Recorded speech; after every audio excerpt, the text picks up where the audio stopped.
आपको लगता है कि रिजर्वेशन जो है इसे खारिज कर देना चाहिए? देखो, इस पे लोगों के बड़े मत हो सकते हैं, मैं बड़ा डर भी रहा हूँ इस टॉपिक पे बोलते वक्त, बट मुझे लगता है, मैं तो आप ही के शब्दों को पकड़ लेता हूँ, आसान रहेगा मेरे लिए। आपने कहा कि एम्पावर करने के लिए किया गया, तो मैं ये मान रहा हूँ कि रिजर्वेशन अगर चल रहा है इसका मतलब वो एम्पावर अभी नहीं हो पाए हैं। बहुत सारे लोगों का ये होगा कि यार बहुत सारे ऐसे लोग फायदा उठा रहे हैं जिनको रिजर्वेशन का फायदा नहीं लेना चाहिए, बट इसके लिए सरकार क्या कर सकती है आप बताइए? सरकार तो कुछ नहीं कर सकती, उन्होंने तो एक लॉ बना हुआ है कि भैया एससी का रिजर्वेशन इतना होगा, ओबीसी का इतना होगा। अब सरकार उसमें क्या करे? या तो लोग अपने आप से छोड़ दें रिजर्वेशन कि भाई हमें नहीं चाहिए, अब हम इस योग्य हैं कि हमें रिजर्वेशन की कोई जरूरत नहीं।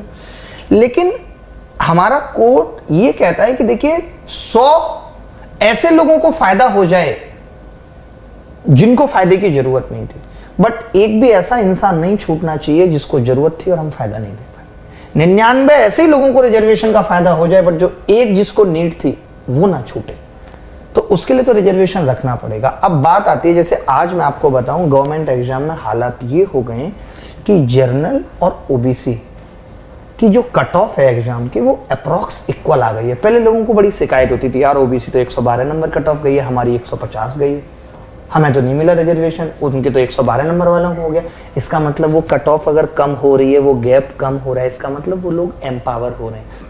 और जब ये गैप ही खत्म हो जाएगा तो रिजर्वेशन रहे ना रहे से क्या ही फर्क पड़ेगा? तो यही पर्पज था हमारा। ये पर्पज अब शॉर्ट हो रहा है, सॉल्व हो रहा है। कई जगह तो ये भी देखा गया है कि ओबीसी की कट ऑफ जनरल से भी ज्यादा चलेगी, तो अब वो लोग एम्पावर हो रहे हैं। तो मुझे नहीं लगता कि आप रिजर्वेशन से किसी को भी समस्या या दिक्कत है। देखिए, लगता है आज ना हम यहाँ बैठे हैं, हमें लगता है कि यार ये कास्ट बेसिस पे डिस्क्रिमिनेशन क्यों होना चाहिए, लेकिन सोशल डिस्क्रिमिनेशन तो आज भी कास्ट बेसिस पे है ना। तुम कैसे कह देते हो यार वो शर्मा जी की अपनी दुकान है, उधर चले जाना, काम हो जाएगा, तब तो तुम गुप्ता जी की दुकान पे नहीं भेज रहे हो। अगर तुम गुप्ता हो, तुम कैसे कह देते हो अरे वो अग्रवाल मेडिकल स्टोर से जाके ले आना, भाई हैं अपने। तो आज जब हम ये सोशल डिस्क्रिमिनेशन कास्ट बेस्ड कर रहे हैं, लोग आज ये कहते हैं कि रिजर्वेशन बेसिकली इस बेस पे होना चाहिए कि कौन इकोनॉमिकल स्ट्रांग है, कौन वीक है। वैसे ईडब्ल्यूएस कैटेगरी आ गई, इकोनॉमिक वीकर सेक्शन आ गया, तो वहां भी लोग गलत फायदा ले रहे हैं। जिनके पास जमीन नहीं है, पैसा बहुत है, वो भी सर्टिफिकेट बना के फायदा ले रहे हैं। तो फायदा तो लोग लेंगे, जिनको नहीं जरूरत है वो भी लेंगे। इसमें सरकार भी कुछ नहीं कर सकती। और मैं इस चीज को, मैं अपने अगर पॉइंट ऑफ व्यू से कहूँ तो गलत नहीं मानता हूँ। मैं ये कहता हूँ कि आप सोशल डिस्क्रिमिनेशन कास्ट बेस्ड पे खत्म कर दीजिए, रिजर्वेशन अपने आप खत्म हो जाएगा।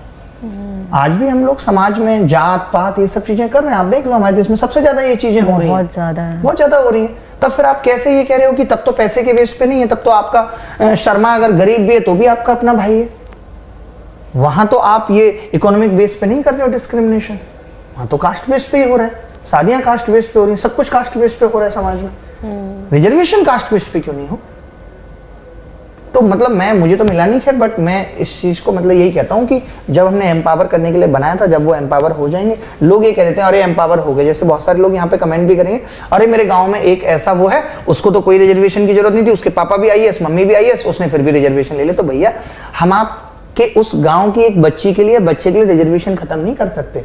आप तो एक, आपका जो दायरा है ऑब्जर्व करने का वो बहुत छोटा है।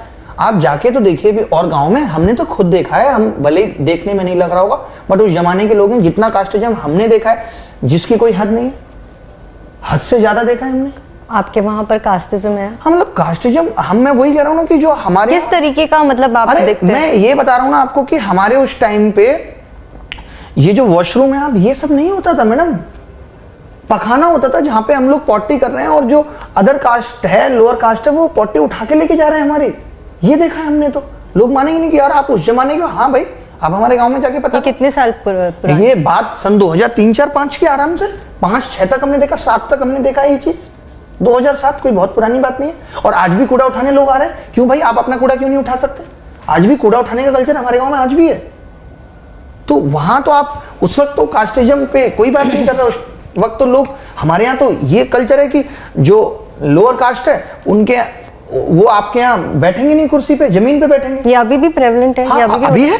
क्यों आज हमारे यहाँ कोई आ जाए तो, और ये हालत थी, मैं आपको बता देता हूँ। अब आज हमें इतना दुख होता है कि अगर हम जैसे किसी से छुल गए, ऐसे हरिजन है कोई गांव का, छुल गए, तो हमारी माता जी करेंगी कि यार तुम नहा लो।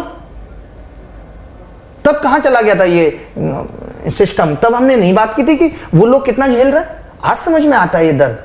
हम भी जब गांव से निकले, हम भी जिस परिवार में पले बड़े, हमने जिस परिवेश में देखा, जो हमारी अपब्रिंगिंग हुई, हमारे भी दिमाग में ये सब चीजें था। जब हमने बाहर निकल के दुनिया देखी तब पता चला। हमें भी उस वक्त तक रिजर्वेशन खराब लगता था कि क्यों है भाई, हमें इसका फायदा नहीं मिल रहा।